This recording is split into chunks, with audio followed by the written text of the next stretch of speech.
Sejumlah remaja terlibat tawuran di area pos pantau 3 pilar Jalan Talib Taman Sari, Jakarta Barat.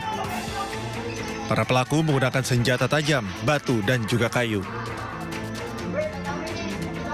Meski tak ada korban jiwa ataupun luka, sebuah toko kue menjadi korban aksi tawuran. Kaca toko kue ini pecah akibat lemparan batu. Menurut keterangan pemilik toko, dirinya tak mengetahui para pelaku aksi tawuran ini.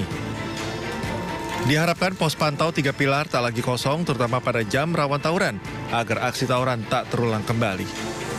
Dari Jakarta, Miftahul Gani, iNews melaporkan.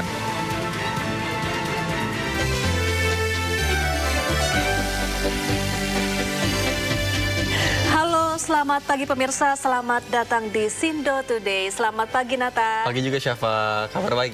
Kabar baik Nata, gimana sehat? Alhamdulillah sehat. Sudah sarapan? Kayaknya belum. Belum. Tadi sempat soalnya. Oke. Yang penting udah ngopi Habis sih. langsung sarapan ya? Harus dong. Oh iya, Syafa, ada informasi terbaru lagi nih yang lagi rame banget Apa diperbincangkan bahwa banyak banget pihak diantaranya bahkan Majelis Ulama Indonesia yang mendesak agar penyimpangan sama jenis atau yang saat ini dikenal LGBTQ harus diatur secara Ya, tegas. MUI bahkan sudah mengirimkan naskah akademik dan juga rancangan undang-undang pidana LGBT ke DPR. Dan saat ini DPR sedang menampung aspirasi dari MUI untuk membentuk rancangan undang-undang tersebut nih Nata. Ya, kalau misalnya kita lihat ini memang bisa dikatakan penyimpangan. Yang mana khawatirnya ya, kita ketika memiliki anak atau yang belum mengerti apapun itu Terpengaruh begitu ya? dengan hal-hal yang negatif. Ya, karena Contohnya seperti orang tua itu. mana sih yang ingin anaknya jadi LGBT ya? Betul. Bahkan Presiden Prabowo Subianto pun sudah berpendapat bahwa LGBTQ ini termasuk ancaman non-militer. Sudah ada perpresnya bahkan Nata dari tahun Betul. 2025. Nah, pada bagian ancaman non-militer ini, penyebaran budaya LGBTQ masuk dalam satu klasifikasi bersama radikalisme, terorisme, judi daring, pinjaman online ilegal, hingga penyalahgunaan narkoba. Ya, tapi di balik itu semua ada juga polemik soal tindakan terhadap LGBTQ yang menuai polemik di masyarakat. Contohnya adalah salah satu public figure ataupun vokalis band ya yang menuai polemik terkait dengan pendapatnya soal LGBT. Ya, dan juga ada beberapa aktivis yang juga menolak pemberantasan LGBT karena menganggapnya sebagai salah satu hak asasi dari manusia ya. Ya, tapi semoga aja ya dengan adanya hal-hal seperti ini kita tidak lagi menormalisasi hal-hal yang menyimpang. Karena memang kodratnya laki-laki ya perempuan sama perempuan, bukan laki-laki sama laki-laki. Jangan sampai sengaja menyebarkannya kepada generasi penerus bangsa begitu ya. Jadi kalau misalnya rusak aja sendiri gitu ya. Oke, pemirsa, kita akan membahasnya dalam program Sindo Today. Program akan menghadirkan informasi-informasi terhangat hari ini bersama saya Nata Arman dan saya Syafaati Suryo. Dan sebelum kita memulai seluruh rangkaian Sindo Today, redaksi kami juga telah menyiapkan 3 berita pilihan dan ini dia.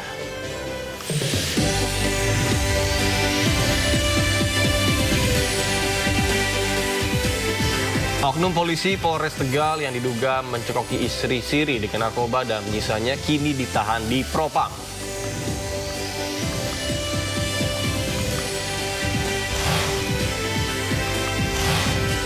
Pemerintah dan DPR tengah merancang undang-undang pidana terkait penyimpangan sesama jenis atau LGBT.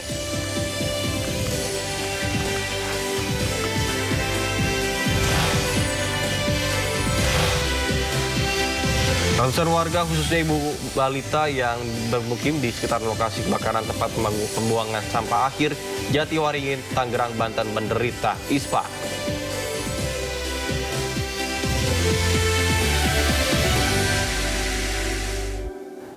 Pemirsa Sindo Today, kita awali informasi hujan dengan intensitas tinggi di wilayah hulu menyebabkan Sungai Batang Ketanahan meluap di Kampung Lubuk Panjang, Pasaman, Sumatera Barat. Ya, akibatnya sejumlah permukiman warga tergenang banjir.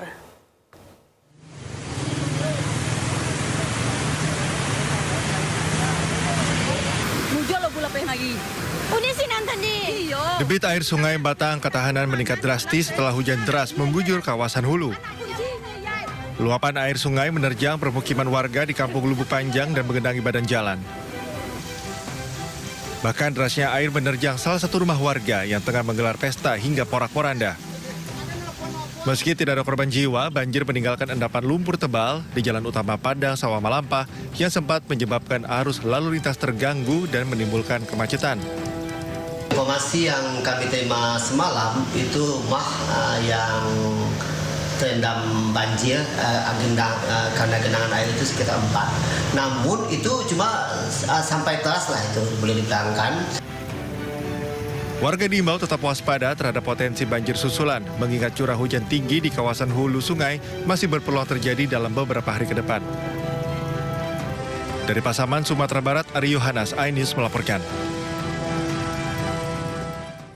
Seorang guru P3K di Kabupaten Pesisir Selatan ditemukan tewas di dalam kamar asrama personel kepolisian Polres Pesisir Selatan. Ya, pihak keluarga menemukan sejumlah kejanggalan terkait dengan kematian korban.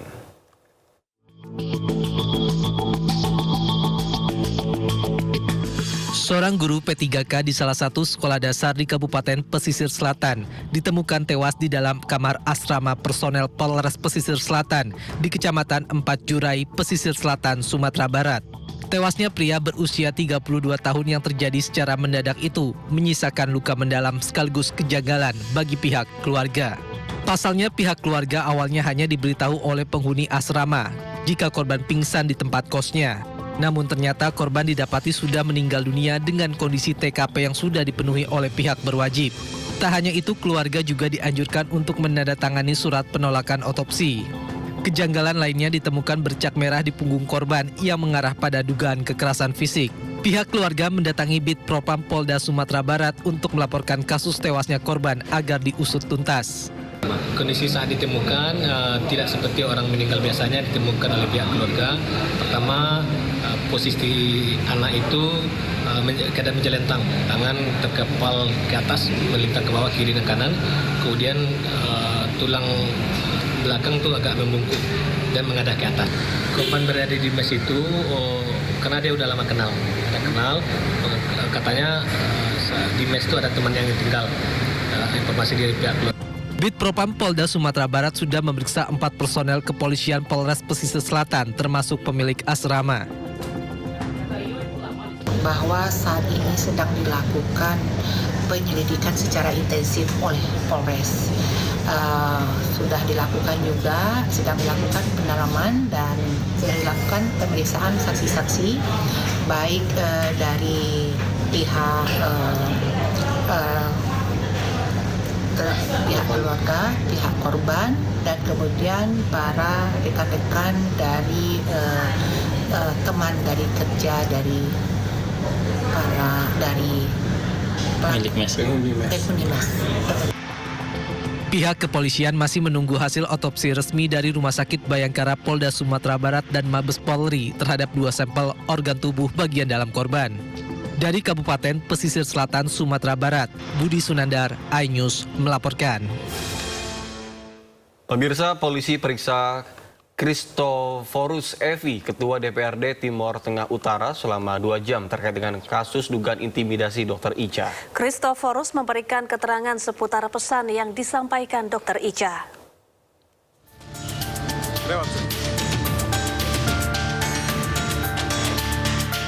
Ketua Dewan Perwakilan Rakyat Daerah Kabupaten Timor Tengah Utara, Christoforus Evi, diperiksa sebagai saksi dalam kasus dugaan intimidasi terhadap Dokter Jaga Rumah Sakit Leona Keva Menanu, Dr. Eliza Prinsila Utami Pakeyenoni atau Dr. Ica. Satreskrim Polres Timor Tengah Utara menilai Christoforus memenuhi syarat sebagai saksi karena menerima informasi langsung dari Dr. Ica terkait insiden yang dialami almarhumah. Christoforus yang diperiksa selama 2 jam memberikan keterangan seputar pesan yang disampaikan Dr. Ica di Rumah Sakit Leona Keva Menanu. Jadi saya diundang ke sini untuk dimintai keterangan karena memenuhi sebagai syarat sebagai saksi karena saya sempat mengunjungi almarhum Dr. Ica saat di rumah sakit. Jadi yang disampaikan oleh almarhum Dr. Ica kepada saya bahwa dia sampai jatuh sakit, drop karena akibat tekanan intimidasi oleh teman-teman DPRD dengan nada tinggi. Jadi oleh Dr. Ica juga menyampaikan kepada saya bahwa Bapak tahu nggak akibat ulah teman Bapak-Bapak saya melakukan percobaan bunuh diri sebanyak 3 kali. Dia tidak nikah, Mam.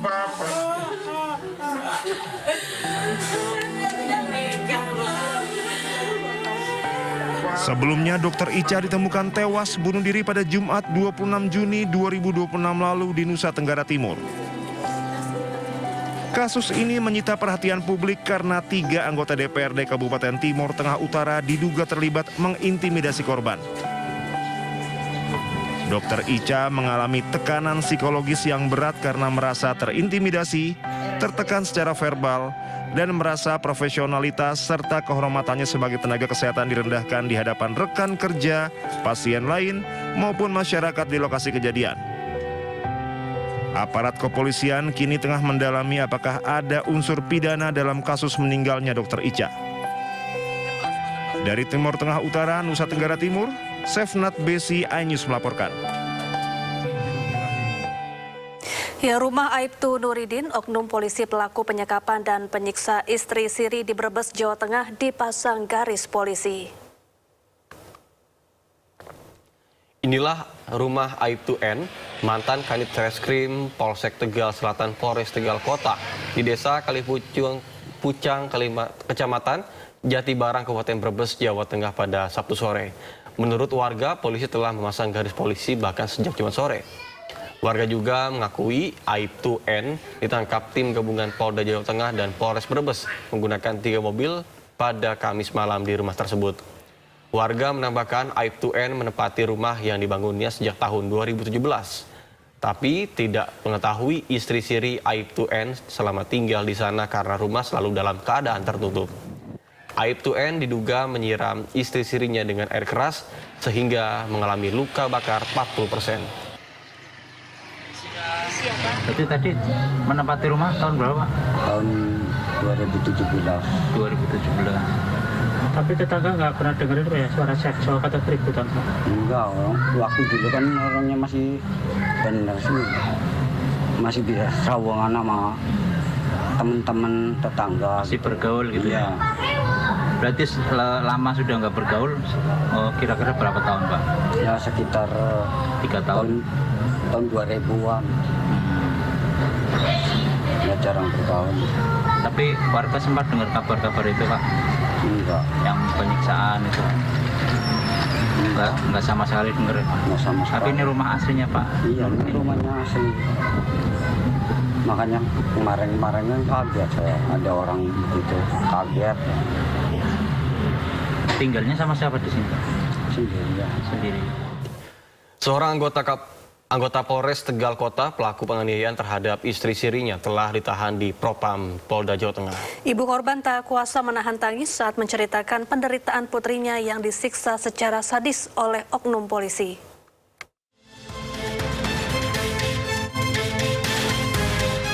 Setelah dilaporkan atas dugaan penganiayaan terhadap istri sirinya, Aibtu N, anggota Polres Tegal Kota, telah ditahan di Propam Polda Jawa Tengah. Selain menjalani proses pidana, tersangka juga diperiksa atas dugaan pelanggaran disiplin dan kode etik profesi Polri. Aibtu N kini ditempatkan dalam penanganan khusus. Oknum anggota Polres Tegal Kota yang berinisial N sudah dilakukan pengamanan, kemudian pemeriksaan dan sudah dilakukan penahanan. Terkait kalau di Propam terkait dengan kode etik, nah kemudian terkait dengan tindak pidananya, pelaporan ini dilaporkan di Bareskrim sehingga tindak lanjut dari penyidikan nanti kita menunggu dari penyidik Bareskrim. Sebelumnya didampingi tim kuasa hukum Hotman Paris, korban MAN, wanita asal Cirebon ini telah melaporkan pelaku ke Bareskrim Polri. Korban juga telah menjalani visum di Rumah Sakit Polri Kramat Jati, Jakarta Timur. Selama 2,5 tahun korban diduga disekap dan dianiaya hingga alami luka bakar 47%. Selain itu korban juga dicekokin narkoba. Tim Liputan iNews melaporkan. Anak saya begini tuh saya hatinya terluka Pak. Mending badan saya dipukuli, hati nggak bisa dihadap Pak. Saya hatinya sakit Pak. Hancur Pak, saya sebagai orang tua Pak. Minta tolong sama-sama. Saya bisa punya Allah yang bisa minta tolong Allah aja.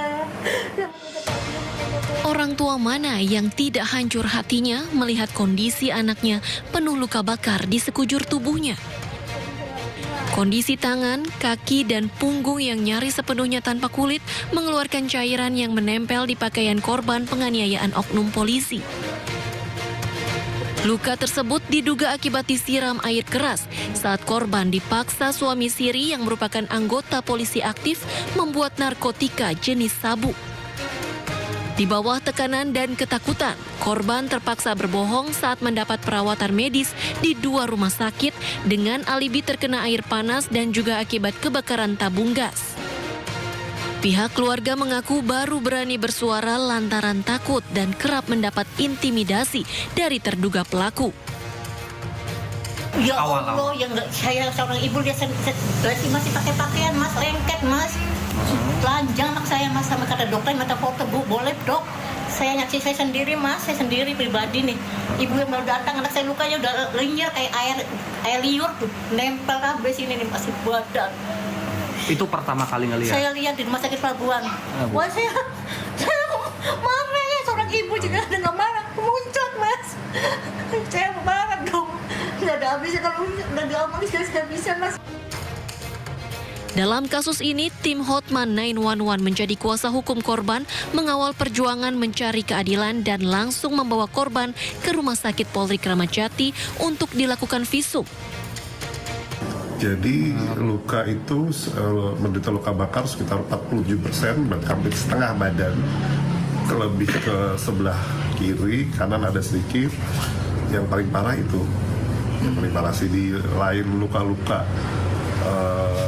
dipukul, diketok pakai jangkar pistol atau lebih ke ancaman-ancaman mau disetrum segala macam. Banyak. Itu belum lagi luka bakar apa kan? Iya, menurut pihak dokter sih itu dari air keras ya.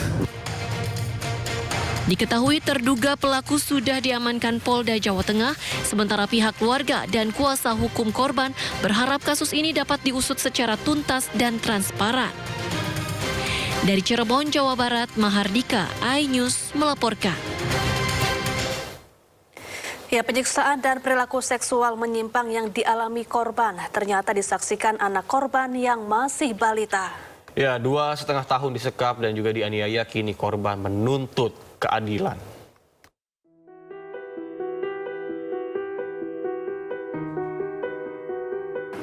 Saya punya Allah, yang saya minta cuma Allah aja. Terungkap fakta baru kasus penyiksaan keji dan perilaku seksual menyimpang yang dilakukan oknum polisi di Cirebon, Jawa Barat. Ternyata pelaku yang merupakan anggota Polres Tegal Kota menyiksa dan melakukan perilaku seksual menyimpang ke istri-istrinya disaksikan anak korban yang masih balita. Akibat penyiksaan, korban menderita luka bakar 47% karena disiram air keras. Pelaku juga diduga cekoki korban dengan narkoba sejak awal mengenal pelaku dari temannya. Tak punya hati, aib 2N bahkan mengancam korban akan menyebarkan video asusilanya. Awal bulan aku dikenalin oleh teman sama beliau. Di awal pertama kenal juga udah dicekokin narkotika. Tahu misalnya? Apa? Tahun berapa ini? Itu tahun pertengahan 2023. Bunuh atau seperti apa? Enggak, kalau dibunuh enggak, lebih ke penyiksaan, pemukulan, terus juga akan disebari video asusila kayak gitu, terus juga kayak penyimpangan seks kayak gitu. 2,5 tahun disekap dan dianiaya, kini korban menuntut keadilan. Meski pelaku sudah dalam penahanan khusus, korban minta aib 2N dihukum seberat-beratnya. Dari Cirebon, Jawa Barat, Mahardika, iNews melaporkan. Pemirsa, terungkap alasan gadis YT korban penyekapan Taufik Hidayat pasrah tubuhnya ditato wajah pelaku. Polisi menyebut tindakan itu diminta pelaku sebagai dalih pembuktian rasa cinta akibat cemburu buta.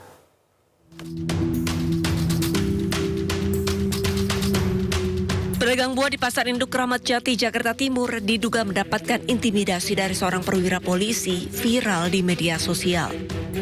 Anggota polisi berpangkat Balok 1 terlihat tak terima saat direkam oleh pedagang. Ngapain kamu?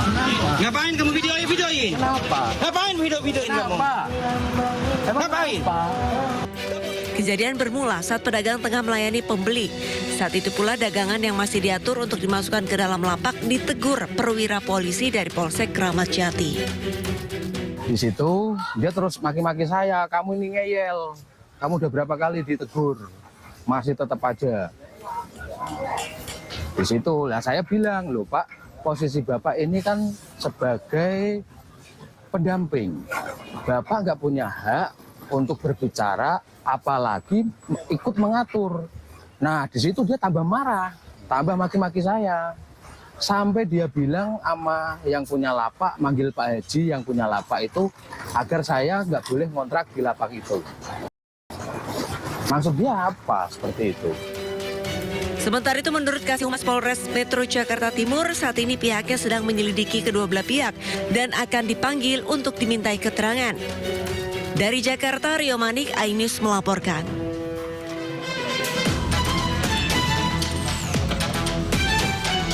Rasa takut yang besar akan ancaman penganiayaan fisik memaksa korban penyekapan gadis YT pasrah menato tubuhnya dengan gambar wajah sang kekasih Taufik Hidayat. Polisi menyebut tindakan itu diminta pelaku sebagai dalih pembuktian rasa cinta akibat cemburu buta. Direktur PPA dan PPO Polda Jabar Kombes Pol Rumi Untari mengatakan Taufik meminta korban menato tubuhnya dengan gambar wajah Taufik. Permintaan itu dilakukan saat korban masih dalam kondisi sehat. Tato ya, kalau berdasarkan investigasi, tato itu sebenarnya pada saat mereka masih belum masih ada kondisi sehat, sehingga untuk meyakinkan pelaku kepada korban bahwa kamu cinta sama saya gitu kan, karena di indikasi cemburu ini pelaku, sebagai bukti dia cinta mah ya tato sok bareng tato jadinya dilakukan, dan tato itu benar diakui dan sudah dikuatkan juga oleh korban.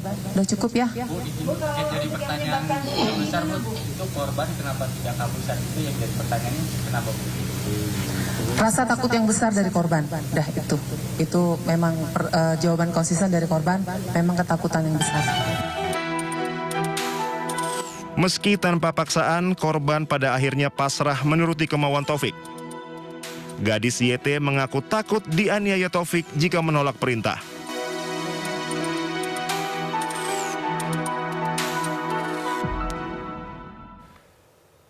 Pemirsa, pengacara korban penganiayaan dan juga penyiksaan gadis YT, Januar Solehudin, mengatakan pihak keluarga meminta dugaan pelecehan seksual terhadap korban didalami oleh pihak polisian.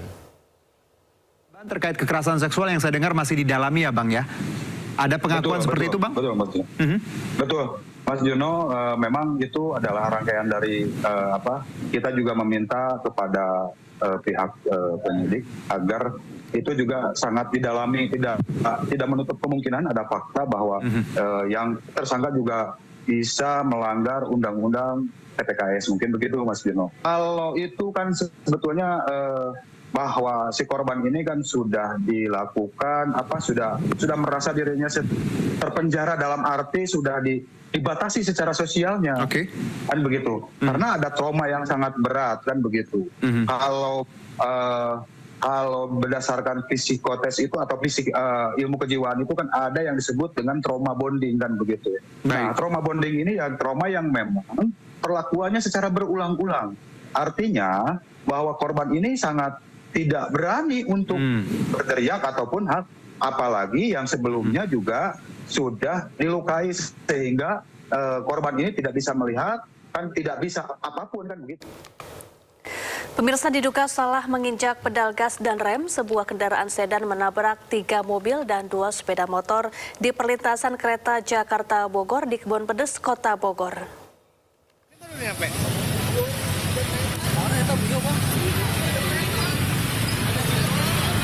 Inilah kondisi sesaat terjadinya kecelakaan tabrakan beruntun yang melibatkan 6 kendaraan saat antre melintasi perlintasan rel kereta di Kebon Pedes, Kota Bogor. 2 penumpang angkot yang sempat terjepit di dalam langsung dievakuasi warga ke klinik terdekat. Peristiwa dipicu setelah pengemudi mobil sedan tidak bisa mengendalikan kendaraannya. Dalam kecepatan tinggi, mobil sedan tiba-tiba menabrak 3 kendaraan yakni angkot dan minibus, serta 2 sepeda motor di depannya. Diduga pengemudi sedan salah menginjak pedal gas dan bukan pedal rem hingga menyebabkan kecelakaan. Untuk kronologinya kita masih dalam penyelidikan, namun untuk dugaannya kita mengarah kepada pengemudinya. Untuk yang terlibat kecelakaannya ada 4 kendaraan bermobil dan 2 kendaraan bermotor. Guna penyelidikan lebih lanjut, kasus kecelakaan ini tengah diselidiki petugas Gakum Satlantas Polresta Bogor. Dari Bogor, Jawa Barat, Andi Firmansyah, iNews melaporkan.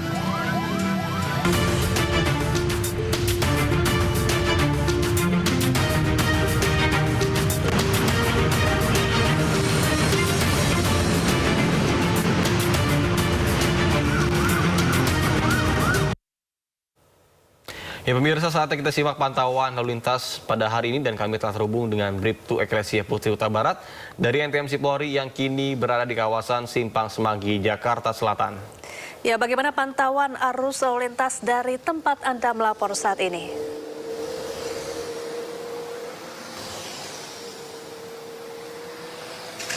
Baik, terima kasih Data dan Safa. Selamat pagi pemirsa, bersama kami dari NTMC Korlantas Polri akan menginformasikan situasi arus lalu lintas langsung dari kawasan Simpang Semanggi, Jakarta Selatan. Dapat kita lihat bersama situasi arus lalu lintas di hari Minggu ini tampak cukup ramai namun tetap kondusif lancar dari berbagai arahnya, yakni di jalur arteri saat ini dari arah Cawang yang akan menuju ke arah Selipi, Tomang maupun Grogol tampak cukup ramai namun tetap kondusif lancar. Kami menghimbau kepada seluruh pengendara yang melintas di kawasan ini tetap berhati-hati dan selalu menjaga jarak aman kendaraan Anda dengan kendaraan lainnya dan menjaga batas maksimal kecepatan kendaraan Anda, mengantisipasi banyaknya para pesepeda maupun masyarakat yang sedang melaksanakan olahraga pagi di kawasan ini.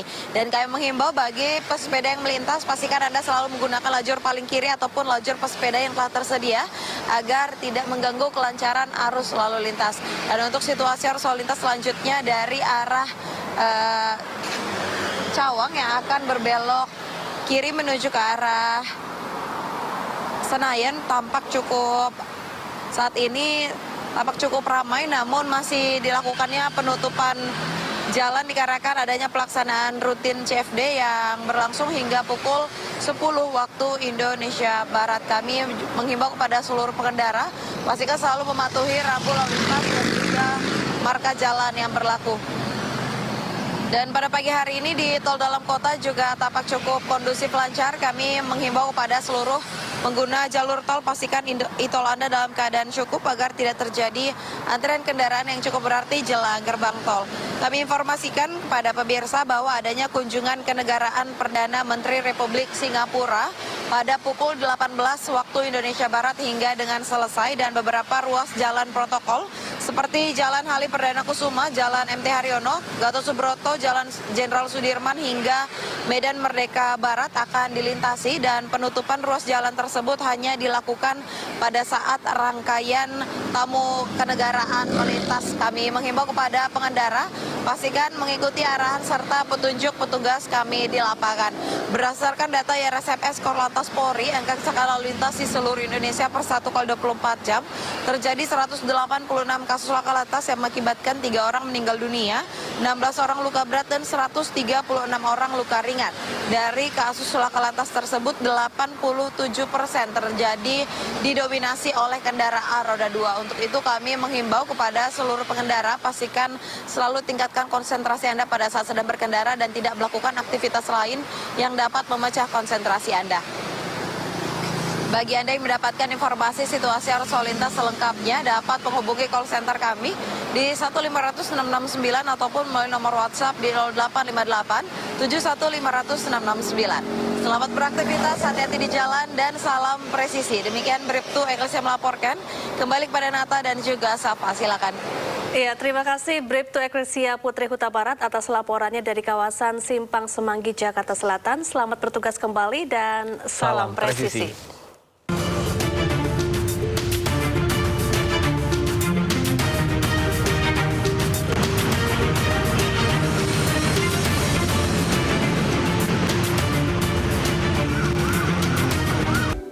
Anda kembali di Sindo Today, pemirsa. 154 warga terkena infeksi saluran pernapasan akut akibat asap kebakaran TPA Jatiwaringin, Tangerang. Ya, mayoritasnya merupakan kelompok ibu hamil dan balita.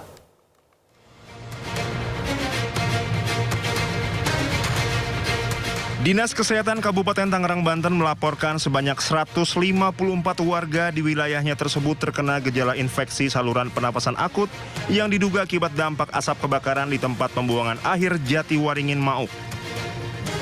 Kadinkes Kabupaten Tangerang, Hendra Tarmizi mengatakan dari total 154 warga yang teridentifikasi iritasi saluran pernapasan ini, mayoritasnya merupakan kelompok ibu hamil dan balita. Seluruh korban saat ini telah dilakukan penanganan medis untuk pemulihan fisiknya. Salah satu pasien diantaranya dilakukan perawatan intensif dengan dirujuk ke rumah sakit umum daerah setempat. Dinas Kesehatan Kabupaten Tangerang telah menerjunkan 25 petugas medis yang tergabung dalam tim kesehatan melalui unit puskesmas di 3 wilayah yang mencakup Kecamatan Rajek, Mauk, dan Sukadiri. Selain itu, pemerintah daerah Kabupaten Tangerang telah membuka 5 posko terpadu untuk layanan kesehatan. Dinas Kesehatan juga tengah melakukan mitigasi dan antisipasi terhadap perluasan penyebaran asap pembakaran TPA Jatiwaringin.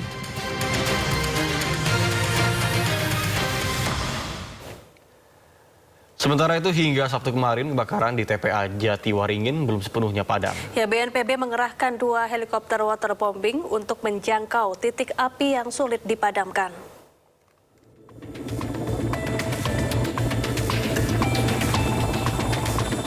Dua unit helikopter waterbombing milik BNPB mulai melakukan penyiraman dari udara di kawasan TPA Jatiwaringin, Kabupaten Tangerang, Banten. Kedua helikopter tersebut sebelumnya diperbantukan untuk penanganan kebakaran hutan dan lahan di Sumatera Selatan dan Jambi. Operasi udara dilakukan lantaran sejumlah titik api berada di puncak tumpukan sampah sehingga sulit dijangkau armada pemadam di darat. BNPB menyatakan pemadaman akan terus dilakukan secara terukur, baik melalui jalur darat maupun udara, hingga seluruh titik api berhasil dikendalikan. Sebelumnya, kebakaran hebat terjadi di lahan TPA Jatiwaringin sejak Selasa 30 Juni pukul 12.30 waktu Indonesia bagian Barat. Pemirsa, viral di media sosial lokasi Koperasi Desa Merah Putih yang jauh dari pemukiman warga. Ya, Menteri Koperasi Ferry Juliantono angkat suara. Menurutnya jumlah Kopdes yang terpencil sangat kecil. Banyak beredar di media sosial lokasi Koperasi Desa Merah Putih tak ideal atau jauh dari permukiman warga. Menteri Koperasi Ferry Juliantono mengatakan lokasi pembangunan Kopdes tersebut tidak asal pilih, melainkan sudah melalui kesepakatan dengan masyarakat setempat. Ferry juga menjamin dari 30.000 Kopdes Merah Putih di seluruh Indonesia, hanya 10 Kopdes saja yang lokasinya dinilai tidak ideal. Selain itu, Kementerian Koperasi memastikan 23.000 Kopdes kini tengah dalam pembangunan dan akan rampung pada Agustus mendatang. Terkait pembangunan Kopdes yang jauh dari ini jumlahnya saya sudah hitung. Coba bisa disebutin nggak? Kurang dari 10 dari yang sering kita baca di sosial media. Dari 30.000 yang bulan Agustus pembangunan fisik, gudang gede dan alat kelengkapannya sudah dibangun. 10 yang dalam kondisi yang tidak ideal, menurut saya tidak bisa dikatakan itu kan sedikit persentasenya, dan tentu nanti kita akan lakukan proses verifikasi, validasi, dan tetapi penentuan lokasi itu sudah dimusyawarahkan oleh masyarakat desa dan kepala desa. DPR RI menampung aspirasi Majelis Ulama Indonesia untuk membentuk rancangan undang-undang pidana tentang lesbian, gay, biseksual, dan transgender atau LGBT. Ya, sementara itu wacana pemberantasan LGBT menuai beragam tanggapan dari masyarakat. Majelis Ulama Indonesia tengah menggodok naskah akademik dan rancangan undang-undang pidana tentang lesbian, gay, biseksual, dan transgender atau LGBT. Wakil Ketua Umum MUI Khalil Nafis menegaskan langkah hukum ini diambil karena imbauan moral dinilai sudah tidak mempan membendung fenomena penyimpangan seksual di Indonesia. MUI menyatakan perang terhadap pelaku maupun kampanye LGBT. Adapun rancangan undang-undang pidana untuk memberantas perilaku LGBT di Indonesia mendulang beragam tanggapan dari masyarakat. Tanggapan saya sih bagus sih buat kampanye seperti itu karena kita harus gimana ya, harus menormalisasikan jati diri laki-laki gitu kan, jangan jadi kayak boti gitu. Tapi dengan kampanye yang dilakukan juga caranya? Kalau cara kayak gitu 50-50 lah, setuju, nggak setuju ya. Karena mungkin bisa menyakiti hati orang lain juga. Jadi dengan kampanye yang disuarakan, setuju saya. Jadi bisa masyarakat bisa mengetahui apa dampak dari bot ini juga, dan menjadi integritas kita untuk mengenalkan sebenarnya gender kita itu apa sih.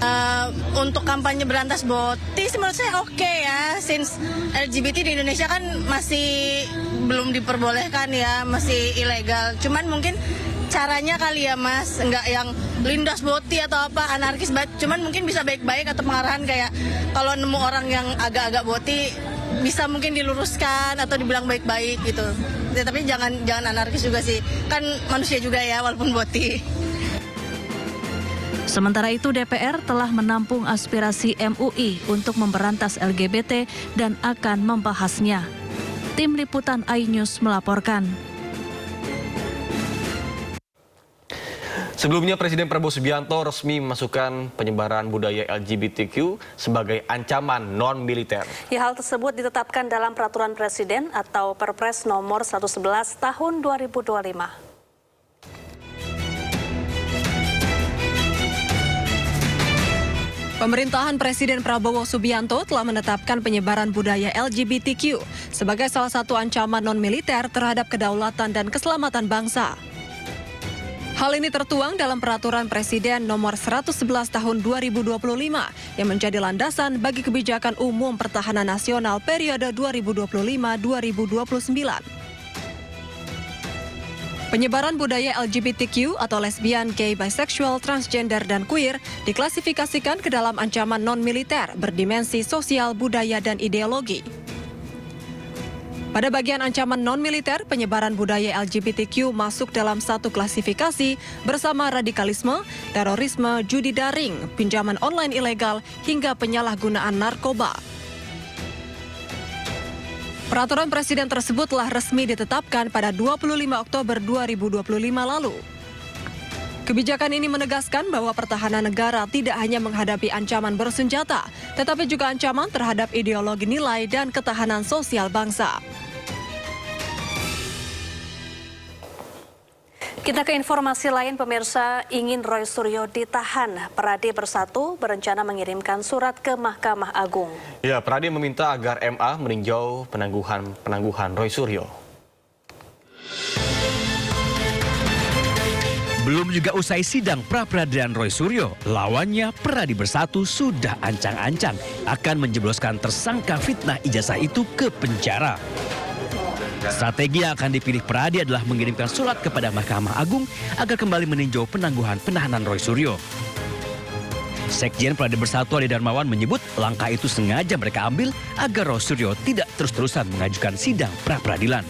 Kalau ada perapit lagi yang akan dilaksanakan oleh tim Roy Suryo, otomatis harus segera dimasukkan ke dalam tahanan. Kenapa? Ketika perapit dibacakan dan itu tidak menang atau kalah, kemudian ada niatan lagi untuk memperapit, itu harus segera dilakukan penahanan. Maka kami akan mengajukan permohonan perhatian hukum dan tinjauan kembali status penahanan terdakwa Roy Suryo sebagai residivis. Sementara itu sebelumnya ahli pidana Didit Wijayanto berpandangan penangkapan Roy Suryo sudah cacat prosedur. Didit menyebut dalam hukum acara pidana, proses pelimpahan tahap 2 atau penyerahan tersangka dari penyidik ke jaksa, maka tersangka tidak perlu ditangkap, apalagi ditahan. Kalau dipanggil tidak datang 2 kali, tidak memberikan alasan yang patut. Yang kedua, untuk kepentingan penyidikan. Nah, kalaupun untuk kepentingan pelimpahan tahap 2, tidak perlu ditangkap. Nah, di sini ini problemnya adalah langsung ditangkap. Kalau itu artinya apa?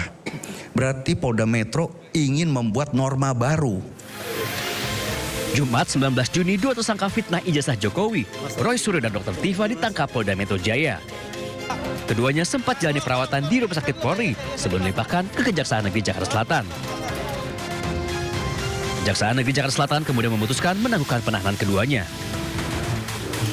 Tak terima dengan penangkapan Polda Metro Jaya, Roy kemudian ajukan sidang pra-peradilan. Tim Liputan iNews melaporkan. Pemirsa, Direktorat Jenderal Pemasyarakatan tegaskan gembok yang dipakai di lapas dan rutan punya spesifikasi khusus dengan standar keamanan tinggi. Ya, hal itu disampaikan Ditjenpas tanggapi Panca Lapas Komisi 13 DPR yang menilai harga gembok Rp1.000.000 per unit tidak wajar.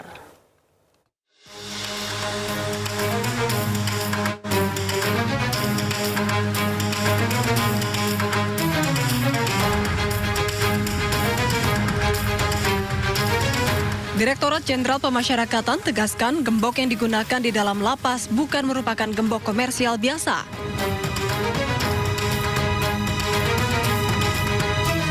Gembok yang digunakan merupakan perangkat pengaman dengan spesifikasi khusus yang dirancang untuk penuhi standar keamanan tinggi di lingkungan lapas rutan.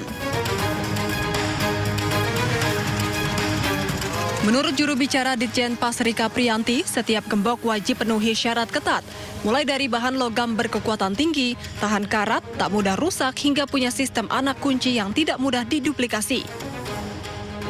Ia juga jelaskan seluruh proses pengadaan tahun anggaran 2024-2025 dilaksanakan melalui mekanisme e-purchasing pada katalog elektronik Lembaga Kebijakan Pengadaan Barang atau Jasa Pemerintah, sesuai Peraturan Presiden Nomor 16 Tahun 2018, sebagaimana diubah dengan Perpres Nomor 12 Tahun 2021, serta Peraturan LKPP yang berlaku.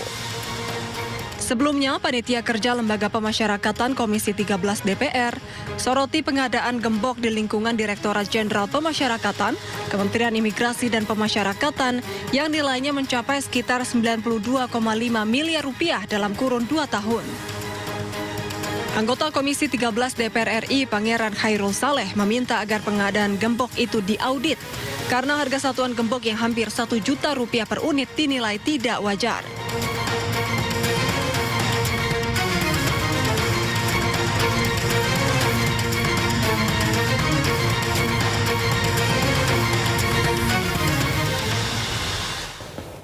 Pemirsa, oknum TNI aktif diduga terlibat korupsi MBG. Ya, Kejagung menyebut oknum TNI berpangkat kolonel itu ada di balik pembelian 21.000 motor listrik.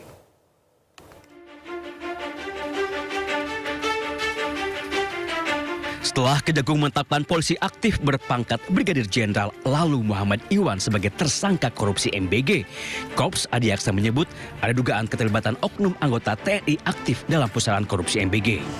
Kejagung menyebut oknum TNI berpangkat kolonel itu berinisial BU. Di dalam tubuh Badan Gizi Nasional, BU memiliki jabatan ganda, yakni sebagai Sekretaris Deputi Bidang Penyediaan dan Penyaluran dan Pejabat Pembuat Komitmen atau PPK. Sebagai petinggi di Badan Gizi Nasional, BU diduga ikut kong-kali-kong mengatur penggelembungan harga barang dan jasa, termasuk pengadaan sepeda motor listrik yang jumlahnya mencapai 21.801 unit. Walaupun sudah menemukan keterlibatan oknum TNI, namun Kejagung tidak bisa serta-merta memproses BU karena masih berstatus TNI aktif. Penanganan terhadap oknum tersebut, yaitu saudara BU, itu dilaksanakan secara koneksitas bersama dengan penyidik pada Jaksa Agung Muda Militer.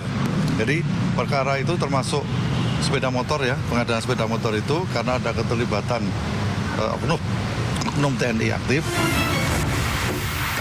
Mendengar anggota yang diduga terlibat korupsi MBG, Mabes TNI langsung buka suara. Kapuspen TNI Brigjen Muhammad Nas menyebut terkait masalah BU akan berkoordinasi dengan Kejagung. Jika terbukti korupsi, maka BU akan ditindaklanjuti sesuai ketentuan hukum. Dalam lingkaran korupsi MBG, Kejagung telah menetapkan 7 orang tersangka, 4 orang petinggi Badan Gizi Nasional, 3 lainnya dari pihak swasta. Tim Liputan iNews melaporkan.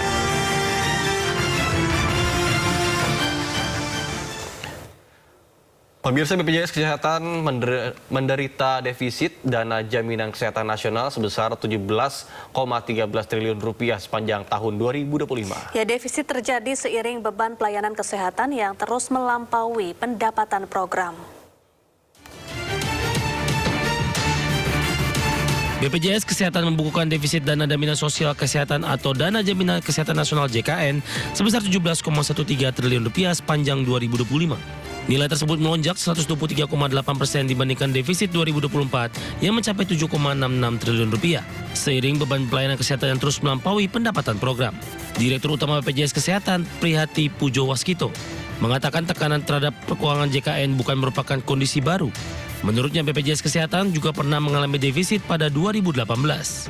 Kondisi keuangan kemudian membaik pada 2020 hingga 2021 karena manfaatan layanan kesehatan menurun selama pandemi COVID-19. Ya, memang itu yang kita hadapi hari-hari, dan defisit itu adalah pengalaman BPJS sudah dari dulu ya, 2018 juga begitu. Dan yang disebutkan Pak Timbul 2020, 2021 menjadi efisien karena ada COVID waktu itu.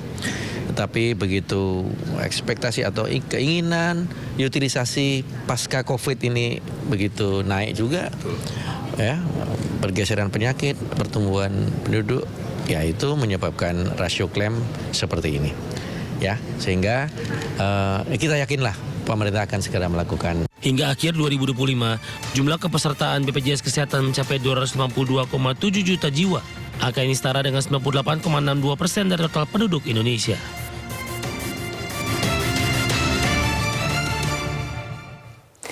Kita ke informasi selanjutnya, pemirsa. Balai Kota Jakarta ramai oleh warga yang datang ke event Jakarta Eco Future Festival 2026. Ya, event ini digelar selama 2 hari.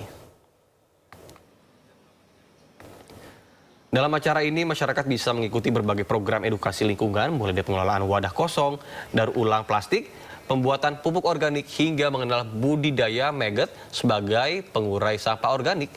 Salah satu booth yang menarik adalah mesin penukar botol plastik menjadi saldo uang digital. Warga cukup memasukkan botol plastik bekas yang bersih dan juga kering ke dalam mesin yang kemudian akan dihitung menjadi poin yang ditukarkan ke rekening atau dompet digital. Masyarakat UMKM Jakarta bisa memanfaatkan sampah plastik yang sudah kami daur ulang di pabrik kami buat dijadikan produk-produk merchandise atau recycling produk. Artinya apa? Masyarakat dapat 3 manfaat. Manfaat ekonomi, manfaat sosial, dan lingkungan. Dan ibu-ibu bapak ini bisa cairin sampah yang terkumpul itu, poinnya bisa di-redeem buat bisa beli sembako, telur, minyak goreng, dan lain-lain. Dan semua orang happy. Jadi again, ngomongin instruksi gubernur, perlu ada insentif, perlu ada uang yang diberikan agar masyarakat melek mau milah sampah. Sehingga apa? Sehingga kesadaran atau awareness bisa dilakukan dari diri sendiri. Kita cuma bawa bekas minum yang di rumah, terus lihat acara ini, jadi pengen ikutan kan lumayan ya. Sampah di rumah bisa berguna jadi sesuatu yang ya bisa buat jajan lagi di sini. Ini dikumpulin dari mana aja Bu sampahnya, Ibu? Sementara sih dari rumah ya, Mas, bekas minum, bekas makan kita gitu. Terus selama ini kan kalau gede-gede gini sayang ya gitu loh. Jadi pas kebetulan di rumah ada dan kita lihat ada acara ini, terus kita coba bawa, kita coba mau tuker deh di sini gitu. Pemirsa, Pekan Raya Jakarta tahun ini tak hanya menjadi tujuan masyarakat untuk berburu diskon dan jajanan viral. Ya, di balik ramainya pengunjung, fenomena jasa titip atau just tip kembali menjadi sorotan. Dengan membawa koper berukuran besar, para pelaku just tip berkeliling dari satu tenan ke tenan lain untuk membelikan berbagai produk titipan pelanggan. Mulai dari aneka snack hingga barang promo yang hanya dijual selama Pekan Raya Jakarta berlangsung. Tingginya minat masyarakat memanfaatkan jasa ini menjadikan just tip sebagai peluang usaha musiman yang menjanjikan.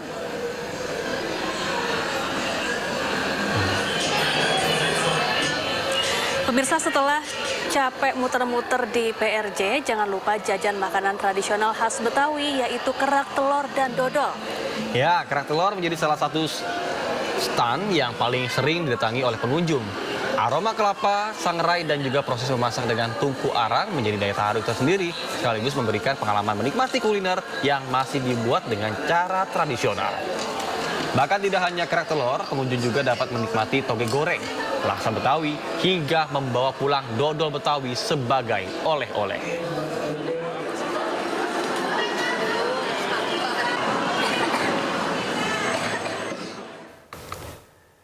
Ya, hari Minggu pagi rasanya kurang lengkap kalau enggak ke CFD Sudirman Tamrin, Jakarta Selatan, siapa ya? Betul sekali. Selain berolahraga, ada beragam hiburan lain yang bisa kita nikmati di CFD. Apa saja ya? Langsung saja kita tanya ke Kea Dela Rosa dan juru kamera Ari Setiawan yang sedang berada di CFD Jakarta. Selamat pagi Kea, apa saja yang menarik di sana pada pagi hari ini?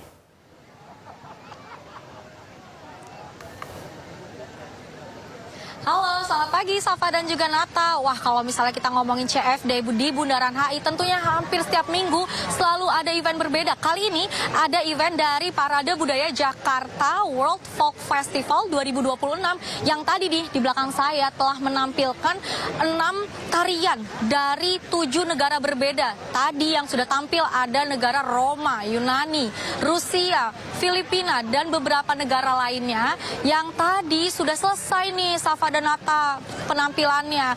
Tadi di samping kiri saya juga banyak sekali warga Jakarta yang antusiasmenya begitu tinggi untuk menonton parade budaya dan juga tarian yang dipersembahkan dari 7 negara berbeda. Memang hari ini ada event Jakarta World Folk Festival 2026, salah satu event untuk menyongsong 500 tahun Jakarta tahun depan yang memang untuk menjadi misi kebudayaan. Serta di tahun berikutnya Jakarta juga akan mengundang lebih dari 20 negara untuk tampil di kota Jakarta dalam menyambut ulang tahun Jakarta ke-500 tahun. Namun untuk Safa dan juga Nata serta pemirsa yang ketinggalan nih tadi dengan antusiasme dan juga keseruan tarian dari 7 negara tadi bisa langsung datang nanti pukul 7 malam ke Anjungan Sarinah atau Mall Sarinah. Nanti mereka juga akan tampil pada pukul 7 malam hingga pukul 9 malam hari ini. Kalau misalnya Nata dan juga Safa penasaran bagaimana sih tarian-tarian dari para penari Eropa, pastinya itu sangat seru dan juga sangat menyenangkan. Tentunya acaranya pun gratis untuk warga Jakarta. Nah, Nata dan juga Safa, kalau misalnya pengen jalan-jalan ke CFD, langsung saja ikut saya ke sini. Kalau misalnya mau nonton tarian dari luar negeri di acara Jakarta World Folk Festival 2026, nanti langsung saja datang ke Anjungan Sarinah pukul 7 malam. Kembali ke studio. Baik, terima kasih Kea Dela Rosa atas laporan Anda langsung dari lokasi CFD. Selamat bertugas kembali dan salam sehat. Terima kasih Anda masih bersama kami di Sindo Today. Pemirsa, polisi menangkap terduga pelaku penyerangan polisi di Kabupaten Katingan, Kalimantan Tengah yang menyebabkan Aibda Yudi Perdana Putra gugur saat penggerebekan narkoba. Tersangka dan istrinya ditangkap saat bersembunyi di sungai.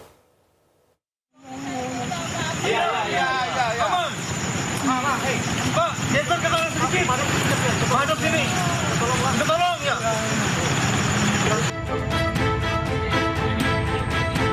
Pelaku penyerangan polisi di Kabupaten Katingan yang menyebabkan Aibda Yudi Perdana Putra gugur saat penggerebekan narkoba akhirnya ditangkap tim Resmo Polda Kalimantan Tengah. Pelaku berinisial A ditangkap saat bersembunyi di sebuah perahu bersama istrinya di aliran Sungai Katingan.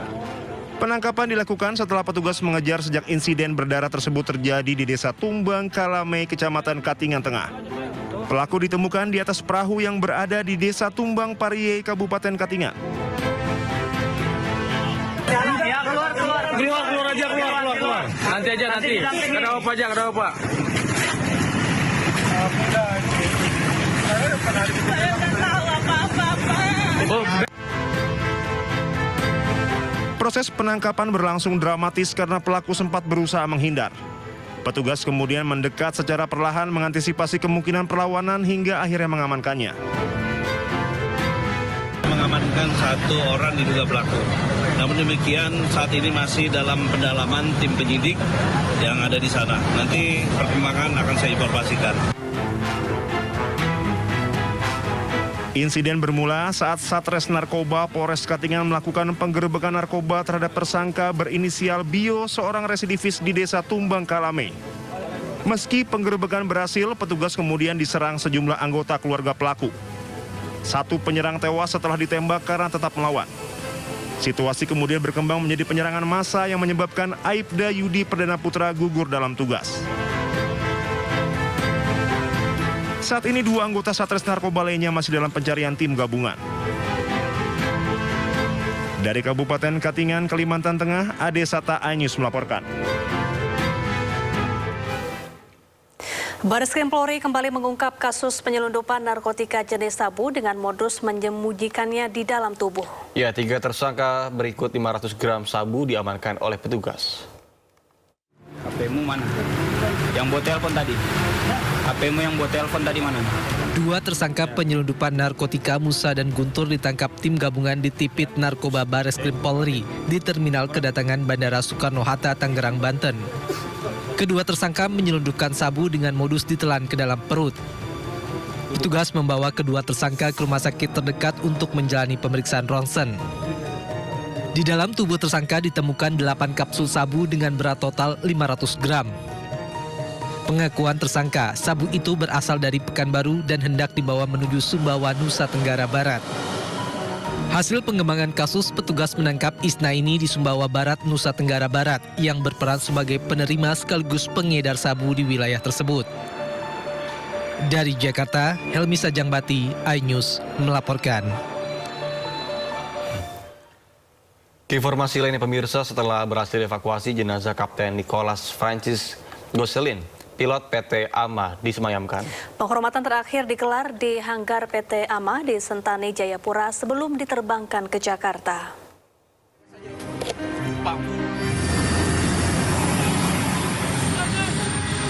Jenazah pilot pesawat PT AMA Nicholas Francis Gosselin yang menjadi korban penembakan di Bandara Ibn Haik, Kampung Balinggama, Distrik Sobaham, Kabupaten Yahukimo, Papua Pegunungan tiba di Jayapura Jumat sore. Jenazah disemayamkan dan dilakukan ibadah penguatan di hanggar AMA sebelum diterbangkan ke Jakarta. Prosesi diawali dengan penghormatan militer, dilanjutkan penandatanganan berita acara penyerahan jenazah. Usai disemayamkan, jenazah diterbangkan ke Jakarta untuk diserahkan ke keluarga melalui pemerintah Indonesia dan pemerintah Amerika Serikat. Direktur PT AMA memastikan tidak pernah mengangkut barang militer, bahkan saat evakuasi jenazah pilot, 1 ikat telur terlihat di lokasi. Di manifest, tidak pernah kami membawa barang-barang militer. Itu sangat jelas seperti apa yang disampaikan oleh Bapak Uskup. Karena sesuai dengan SOP AMA dan juga operation manual. Tidak sama sekali. Kami coba ada di sini untuk tetap melayani secara netralitas. Seperti apa yang disampaikan oleh Bapak Uskup. Tidak memihak kepada siapapun. Karena kami melayani sampai ke pelosok-pelosok yang pesawat-pesawat komersil lain tidak masuk ke tempat itu. Sementara itu hasil visum Kapten Nicholas ditemukan sejumlah luka tembak. Luka terbuka yang ditemukan pada pipi kiri dapat sesuai dengan luka tembak masuk tempel dengan posisi moncong senjata tegak lurus dengan permukaan kulit.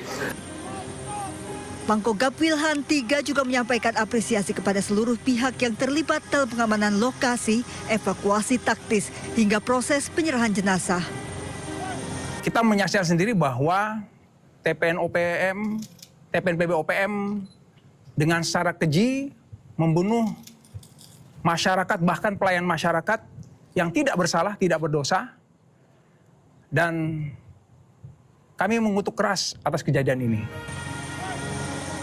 Evakuasi jenazah Kapten Nicholas Francis Gosselin, pilot PT AMA, dilakukan Komando Operasi TNI HBMA dengan operasi khusus. Kapten Nicholas menjadi korban penyerangan dan penembakan kelompok separatis KKB di Kabupaten Yahukimo, Papua Pegunungan. Bersama dengan proses evakuasi, TNI terus menyisir dan mengejar pelaku penembakan serta pembakaran pesawat. Tim Liputan iNews melaporkan. Ya, sebelumnya jenazah pilot AMA Air Nicholas F. Gosselin yang tewas dalam insiden penembakan dan pembakaran pesawat di Yahukimo, Papua Pegunungan dievakuasi oleh petugas gabungan dari TNI Polri. Ya, selain menguasai kembali bandara, aparat juga memburu pelaku penembakan serta pembakaran pesawat AMA Air.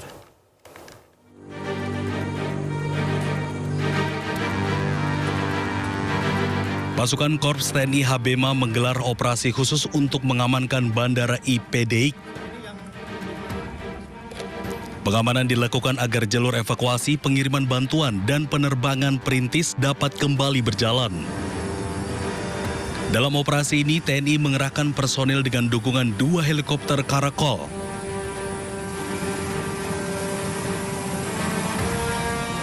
Selain mengamankan bandara, aparat juga mengevakuasi jenazah pilot AMA Air Nicholas F. Gosselin. Jenazah kemudian diterbangkan ke Timika dan selanjutnya dijadwalkan dibawa ke Jakarta. Alhamdulillah pada hari ini kami berhasil mengevakuasi jenazah almarhum Kapten Pilot Nicholas F. Gosselin yang kemarin ditembak oleh TPNP BOPM di Yaukimo, tepatnya di kampung di Bandara Balinggama, Kabupaten Yaukimo.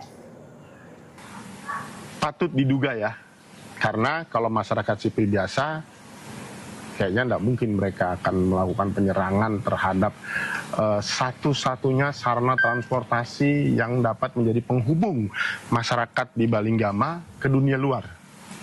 Betul, karena masyarakat sipil terutama pasti akan membutuhkan sarana itu. Jadi patut diduga.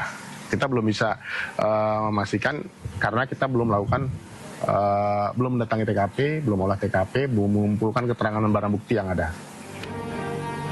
Satgas Operasi Damai Kartens 2026 memastikan penyelidikan masih berjalan untuk mengungkap penyebab pembakaran pesawat AMA Air PKRCY, menemukan pelaku penembakan dan memastikan keamanan penerbangan perintis di Papua Pegunungan. Dari Yaukimo, Papua Pegunungan, Chandri Suripati, iNews melaporkan. Bagi informasi mancanegara, pemirsa, gelombang serangan drone kembali mewarnai medan tempur di Ukraina Timur. Bahkan Rusia mengklaim berhasil merebut Konstantinovka, salah satu titik pertahanan strategis Ukraina di Donetsk.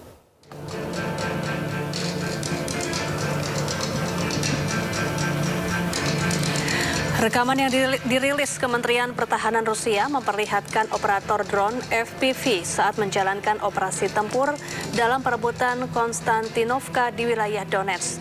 Dalam video tersebut, sejumlah drone terlihat meluncur menuju sasaran kemudian menghantam posisi yang diklaim sebagai pertahanan pasukan Ukraina. Sebuah kendaraan tempur infanteri juga tampak menjadi target serangan dari udara. Moskow menyatakan pasukannya kini telah menguasai Konstantinovka secara penuh. Wilayah ini disebut sebagai salah satu benteng pertahanan terkuat Ukraina. Hingga saat ini pemerintah Ukraina belum memberikan tanggapan atas klaim penguasaan wilayah tersebut.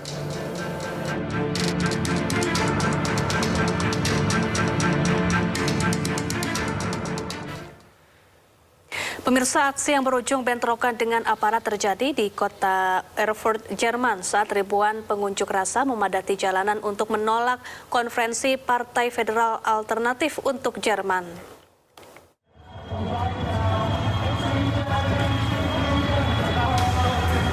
Ribuan pengunjuk rasa antifasis turun ke jalan-jalan kota Erfurt untuk memprotes penyelenggaraan konferensi Partai Federal Alternatif untuk Jerman. Rekaman video memperlihatkan iring-iringan demonstran memenuhi pusat kota dengan membawa spanduk serta menyalakan suar sambil menariakan slogan antifasis. Situasi memanas saat petugas kepolisian berupaya membubarkan blokade. Aparat mendorong mundur massa dengan menggunakan semprotan merica dan tindakan paksa yang memicu adu dorongan serta bentrokan dengan para demonstran.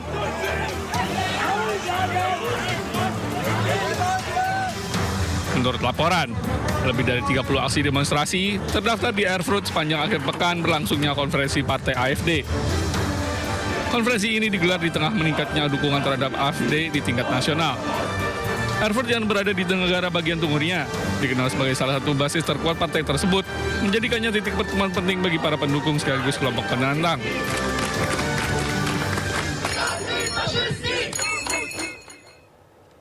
Pemirsa, Angkatan Udara Zionis Israel hancurkan 10 infrastruktur pejuang Hizbullah di Bin Jbeil, Lebanon Selatan.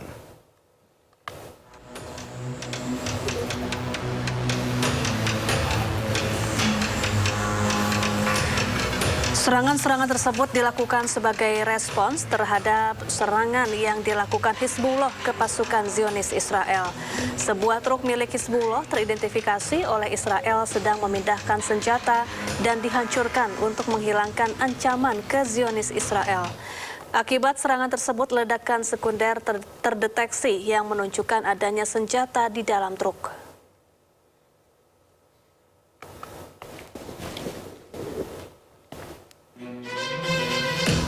Sementara itu, Angkatan Udara Zionis Israel juga membunuh pejuang Hizbullah di Lebanon Selatan.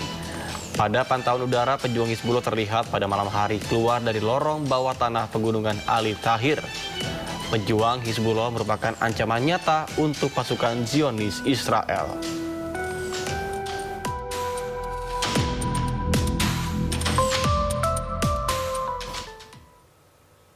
Pemirsa, pasukan Zionis Israel terus melakukan agresi militernya di Lebanon Selatan.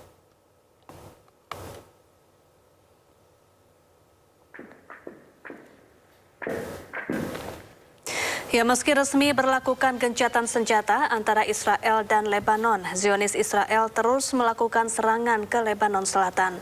Terdengar rentetan tembakan senjata api dilepaskan di permukiman warga oleh pasukan Zionis Israel. Israel terus melakukan pelanggaran kesepakatan gencatan senjata yang diresmikan di Amerika Serikat.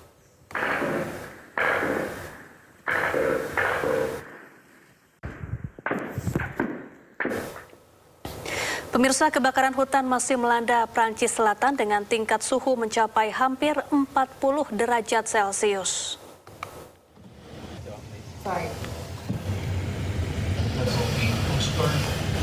Kebakaran hutan melanda wilayah Prancis Selatan pada hari Jumat saat suhu meningkat drastis. Kobaran api merembet di atas tumbuhan kering dengan kepulan asap membumbung tinggi. Prancis kembali berada dalam status situasi peringatan cuaca panas. Meteo France memperkirakan bahwa suhu mencapai 34 Celcius hingga 38 derajat Celcius.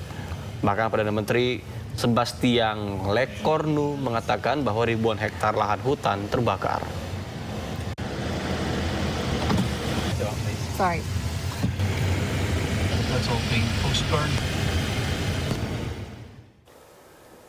Sejumlah wilayah di Catalonia, Spanyol dilanda kebakaran hutan akibat cuaca panas ekstrim. Ya, sebanyak 2,3 hektar lahan hutan terbakar.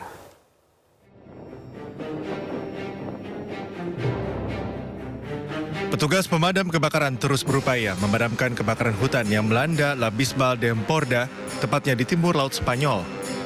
Kolom asap tebal membumbung di atas perbukitan dengan api berkobar di sepanjang wilayah. Sementara helikopter dikerahkan untuk membantu proses pemadaman. Kebakaran ini menghanguskan 2.300 hektar lahan dan sebagian besar berupa lahan hutan di pegunungan Gavares. Kencangnya angin menyebabkan munculnya kobaran api sekunder hingga mempersulit proses pemadaman. Dinas Perlindungan Sipil Catalonia memberlakukan karantina wilayah bagi beberapa kawasan dan mendesak masyarakat untuk menghindari sebagian wilayah Costa Brava dan Girona. Pemirsa, langit di atas Gunung Rushmore berkilau oleh ribuan letusan kembang api saat Amerika Serikat memulai rangkaian peringatan 250 tahun kemerdekaannya.